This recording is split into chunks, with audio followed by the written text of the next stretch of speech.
Yes, it's been a fantastic racing season for us guys. Thank you, thank you. Could not have done it without the brilliance of my engineers, my mechanics, my pit crew, and of course our wonderful sponsor who has helped us throughout this entire season. And wait a minute, where'd they go? What happened to our sponsor? What they pulled the funding? Oh, how am I going to race my car? I need money to do all this. Where are we going to get any more sponsors? Oh, we've got one. Great. Who are they? Oh!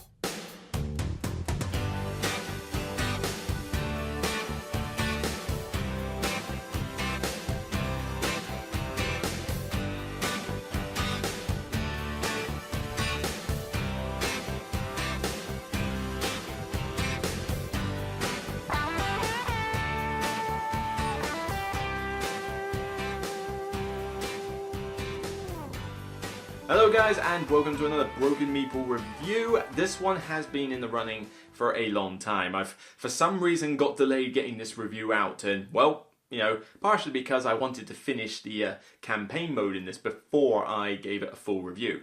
This is not Automobiles, this is the Automobiles Racing Season expansion. And some of you out there might know that AEG have got this weird fascination about their freeway lineup of planes, trains and automobiles. And they've gone so far as to release, they call it Destination Fun. Okay, well, that remains to be seen. But they released a triple expansion where they were doing an expansion for planes, one for trains, and one for automobiles. But they were releasing it as one box set, and it was like £60–70. It was ridiculous in terms of how much money you had to spend on it, especially if, like me, you don't own trains and you don't like planes. So it kind of it drove up a bit of controversy, I have to admit. Thankfully though, our fears were alleviated where they did release each one separately. Of course, they cost a fair bit of money each, so you certainly do make a saving if you happen to own all three of these. Although, to be honest, I don't know anybody who does own all three of these. Some people I know own trains, I certainly own automobiles, I don't know who else does, but planes? Does anybody own that anymore? I don't know, but that's just a weird little nitpick with AEG's marketing strategy, let's put it that way. But the Racing Season is the expansion for one of my top 100 games. Yes, it's not really a spoiler because hopefully you're keeping up with my top 100 and you'll have already seen automobiles feature in there. But I'd been waiting for this expansion the first minute I heard of it. I thought, I could use maybe some extra tracks, more cards, but so far I'm really loving it. Then my prayers were answered and an expansion was announced, and it was giving me pretty much exactly what I wanted. I wanted more cards, I wanted more boards, but in addition, it even threw in some extra neat little tweaks here, and I'm going to go over those in just a sec. So Automobiles, if you don't already know, is a racing game where you pull your cubes from a bag, so a bit like Orleans and Hyperborea, and you use those cubes to move around the track and to buy cards. The cards will be anything from your pit crew to suspensions to gearboxes to engines to all sorts that you do with your car. These cards are shuffled randomly before a game starts, so you always have a different setup. Of course, you could use one of the ones from the rulebook to have a specific type of game. You can tweak how many laps you want to do, you can play up to 5 players. The component quality was pretty good. I mean, these were some chunky, colourful cubes, even though it was a little bit hard to distinguish between some of the white, grey and black cubes for the gears. Not great for the colourblind amongst us, I must admit. But the game was pretty enjoyable. It just needed a little bit of extra variety to really elevate it. Now bear in mind, this came somewhere I think in my 70s, I think, for my top 100, I think. And this was before I got the expansion. So I'll let you know whether it elevates it up or down later. But what does the expansion give you? Well, first up, gives you more cards. Why not? More cards is always good. So all those different sets of the gearboxes, the engines and that, you've now got a few more for each one. They have similar cool abilities and you can just shuffle and mix them with the old set and it doesn't matter. But they've got icons on them so you can separate them out if you really want to. Personally though, I've just had a kick just from simply going, right, shuffle them all together, deal out some at random and there you go. It works pretty well in that respect. The new boards are especially cool, because one of the problems I found with automobiles normally, which is more a problem for other people as opposed to me, because I don't tend to get two-player games to the table that often. But the original automobiles wasn't the best one to play with two players. It was quite an open track, and you needed to have quite a few laps, and it wasn't as enjoyable as an experience. Your prayers are answered if you're one of those people and you want this expansion, because you get 3 new boards. I believe, I have to check the rulebook, what is the names of them again? Tucson, Talladega, and Monte Carlo. I hope I'm not pronouncing any of those wrong. But the Talladega one is another sort of multiplayer track. So you have something that will fit for all player counts, but ideally for 3 to 5. And like I say, that means you've now got essentially 3 boards that are like that. You've got the basic one, you've got the advanced one from the original game, and then you've got this new one. So a bit of extra variety, why not? They have some extra little corners, extra twists and turns, and variations on how the track's laid out. The 2 other ones, though, Tucson and Monte Carlo, they can be played with more players, but that's not recommended. The book states that you ideally should only play them with 2, maximum 3 players. But certainly, as I found out, they are brilliant 2-player maps. These are the answer to your prayers if you didn't like this for the fact that it wasn't great with 2 players, because now it is. The Monte Carlo track in particular is a very windy one, and the Tucson is not too complex, but it's another 2-player map. They're scaled down, so the laps are actually quite short. So if you want 2-player version automobiles, this expansion is a must-buy for you, because those boards alone will be worth every penny. And I know now we've got 5 boards in this, and they could release more boards, and to be fair, there's possibly enough room in this box to handle everything. The reason I haven't got the box for the expansion to show you is because, well, everything fits in here, and I think there's probably room to spare for another similar sized expansion. Maybe with a little bit of tweaking here as to how you store those cubes, but, I reckon you could get a nice little small expansion in here still, so maybe 1 or 2 more boards, why not? Down the line, wink wink, nudge nudge. But, like I say, 5 boards, you've got a good amount of variety there and then. However, there's a few other new bits here that I wasn't expecting at first.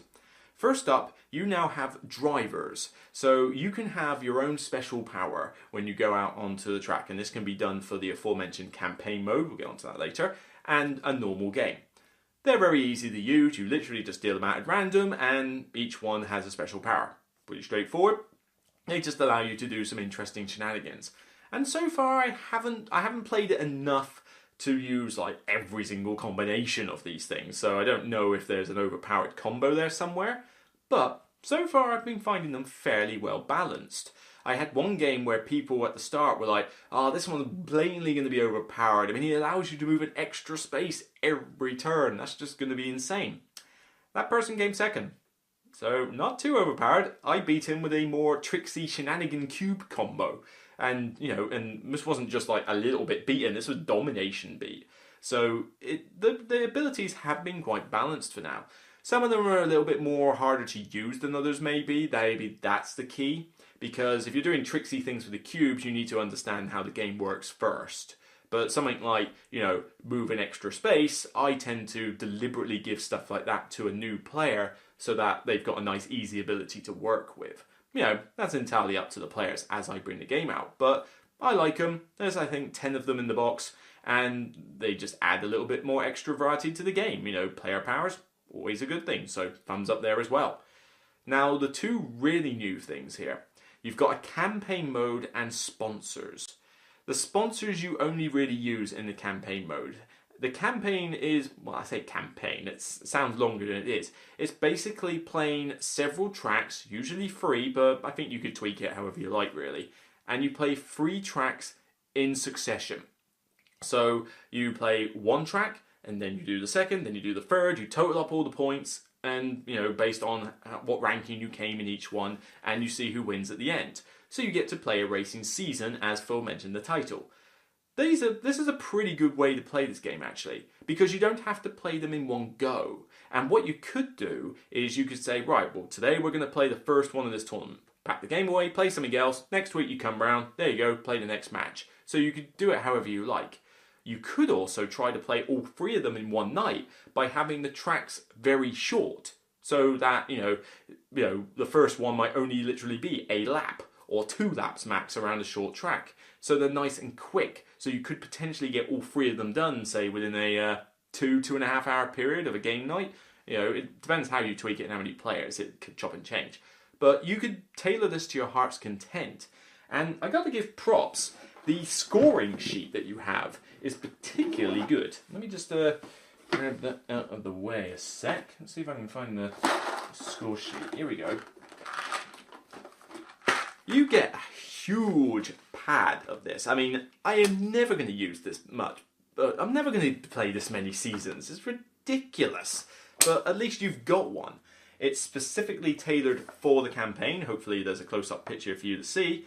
But one thing I really like about this, it caters for all 5 players, and you put on the details like what tracks you're using, what track numbers, etc. But here's the great thing I love about campaign mode. The cubes in your bag do not reset between games. So if you've got a bunch of wear in your bag, or like a specific setup you've been working with, that doesn't change. So from game to game, you can buy more cubes. You can get rid of older cubes. You might have done really well in the first race, but your car is so busted up that for the second race, you're going to have a hindrance because now you've got to get rid of all that wear and tear on your car. So it really does simulate the theme of a racing season nicely. Granted, yeah, I suppose in the real world, the car would be pristine by the time it comes to the next race, but not always. A few gremlins in the system and stuff like that. Car parts will wear off over time. And, I mean, I'm not a racing expert, but I would assume that you don't simply use a new engine every single race. I would assume that they try to at least save a bit of money and, let it last a little while. So I like that aspect. And on here, you've got a row for every single type of cube that you can have, from the gears to all the different colours. And all you do is simply mark down how many of those cubes you had in your bag between games. So you don't even have to have your bag, set up and ready to go before the next round in case that you're going to play a campaign game one day and then a normal game another. You could simply just write it down on here, and then when you come to continue the campaign, read it off, collect the cubes, put them in your bag, go. Brilliant. Love it. It's a cool way to play this game. If only I could find more people willing to play 3 games of this and not like a multitude of other games. Oh well, that's just me. But I think for anybody who really gets a kick out of automobiles, I think the campaign mode is really going to sing for you. The sponsors I can take or leave. They're kind of weird. They give you like some little bonuses between matches depending on how well you did. And they're cool. I don't mind them. They add a little bit of extra theme to the whole system. But they're probably my weak element of this expansion. They're okay, but like I said, I can take or leave them. If I was to play a campaign mode with no sponsor, I wouldn't really mind. But they add a bonus that you will get that someone else won't. It's quite funny to roleplay the type of sponsor you've got, and you could just make up your own names compared to what's in there and just have a laugh with it. So yeah, the sponsors are cool, but they're the weak element, I think.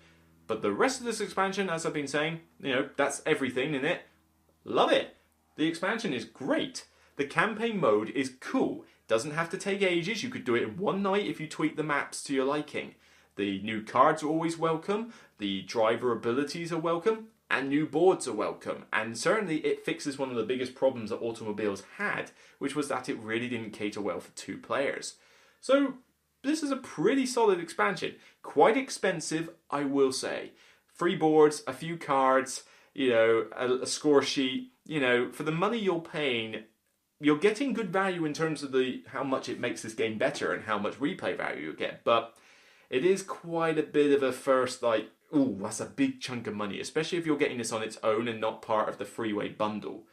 So I'm going to give this game, this expansion even, a high scorching, just misses it, but a high scorching 9 supercharged, turbocharged engines. I mean, this is a great expansion. If you like automobiles and you want to add more to it, this is an essential must buy. It elevates this game to a whole new level, and I admit, if I had done my top 100, before I'd got this, after I'd got this expansion and played it, automobiles would possibly be in my top half of the top 100. It would elevate all the way from the 70s to possibly the top half of the list. I'm not kidding here. It really does improve the game that much. So that's all from me and automobiles for this time. Remember, if you're in first, second, third or fourth place, doesn't matter. As long as you had fun racing and realise at the end of the day, it's only a game. See you on the next Broken Meeple review, and keep on top of my top 100. We're nearing the top of that list and it's been great fun doing it. See you next time, guys. Take care.